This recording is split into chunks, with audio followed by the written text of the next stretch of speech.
अर्थशास्त्र की दुनिया में आपका स्वागत है। आज हम टैक्स के उस छुपे हुए पहलू की बात करेंगे जिसके बारे में अक्सर चर्चा नहीं होती, यानी उसकी असल कीमत। चलिए, एक सवाल से शुरू करते हैं।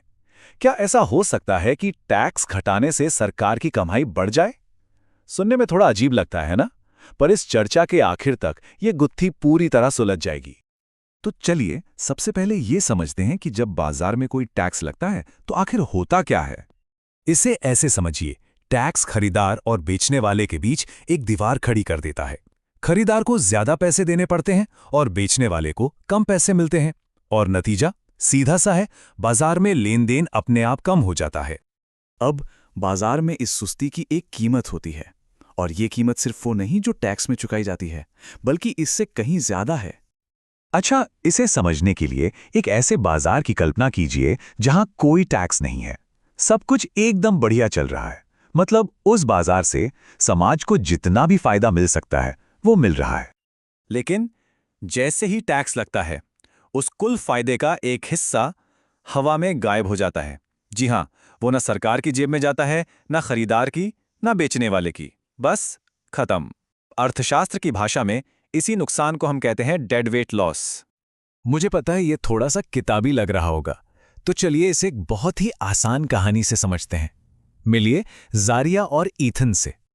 तो देखिए, बिना किसी टैक्स के जब ये दोनों आपस में लेन देन करते हैं तो कुल मिलाकर $25 का फायदा पैदा होता है। यही है उनका टोटल सरप्लस।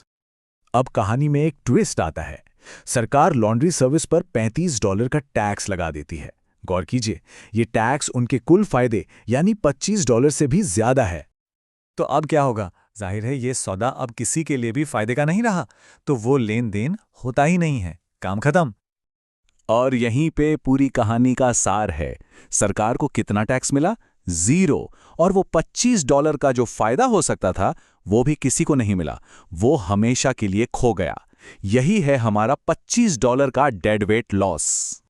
तो क्या इसका मतलब ये है कि हर टैक्स से एक जैसा नुकसान होता है?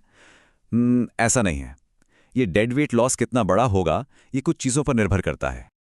ये सब कुछ निर्भर करता है लोच यानी इलास्टिसिटी पर। मतलब कीमत बदलने पर लोग अपना व्यवहार कितना बदलते हैं। क्या वो आसानी से कोई दूसरी चीज खरीदने लगते हैं या फिर उन्हें वही चीज खरीदनी ही पड़ती है। जैसे सोचिए, सिर्फ एक ब्रांड के सोडा पर टैक्स लगे तो लोग दूसरा ब्रांड पीने लगेंगे, तो नुकसान ज्यादा होगा। लेकिन अगर सारे सोडा पर टैक्स लगे तो तब विकल्प कम होंगे, नुकसान भी कम। इसी तरह लग्जरी चीजों पर टैक्स का असर ज्यादा होता है, क्योंकि लोग उन्हें खरीदना टाल सकते हैं। अब टैक्स के साइज और इस डेडवेट लॉस के बीच एक बड़ा ही दिलचस्प रिश्ता है, और इसी रिश्ते से सरकार की कमाई पर एक बहुत ही हैरान करने वाला असर पड़ता है। देखिए, होता यह है कि जैसे जैसे टैक्स बढ़ता है, डेड वेट लॉस उससे भी कहीं ज्यादा तेजी से बढ़ता है, और एक पॉइंट ऐसा आता है जब बहुत ज्यादा टैक्स बाजार को ही ठप कर देता है और सरकार की कमाई बढ़ने के बजाय घटने लगती है।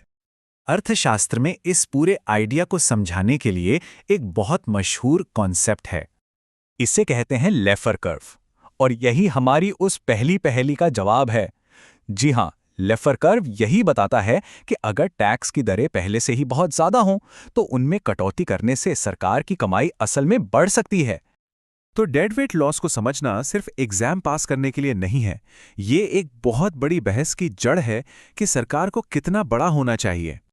जब भी ये बहस होती है कि सरकार का दखल कम होना चाहिए या ज्यादा, तो असल में बहस इसी बात पर हो रही होती है कि टैक्स से होने वाला डेडवेट लॉस कितना बड़ा है। अगर नुकसान ज्यादा है तो छोटी सरकार बेहतर है, अगर नुकसान कम है तो सरकारी कार्यक्रम चलाना सस्ता पड़ता है। और ज्यादातर अर्थशास्त्रियों के बीच मतभेद एक बात पर आकर टिक जाता है, लोग काम करने को लेकर कितने फ्लेक्सिबल हैं।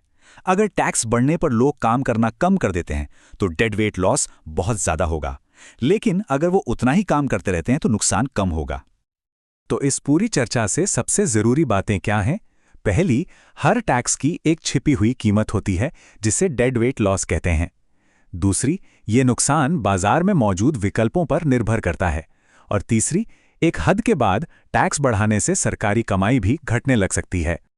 तो अगली बार जब कोई कहे कि 5% टैक्स से 100 करोड़ आते हैं तो 15% से 300 करोड़ आएंगे, तो ये सवाल ज़रूर उठेगा, क्या वाकई ऐसा होगा या फिर डेडवेट लॉस इस सीधे साधे गणित को बिगाड़ देगा?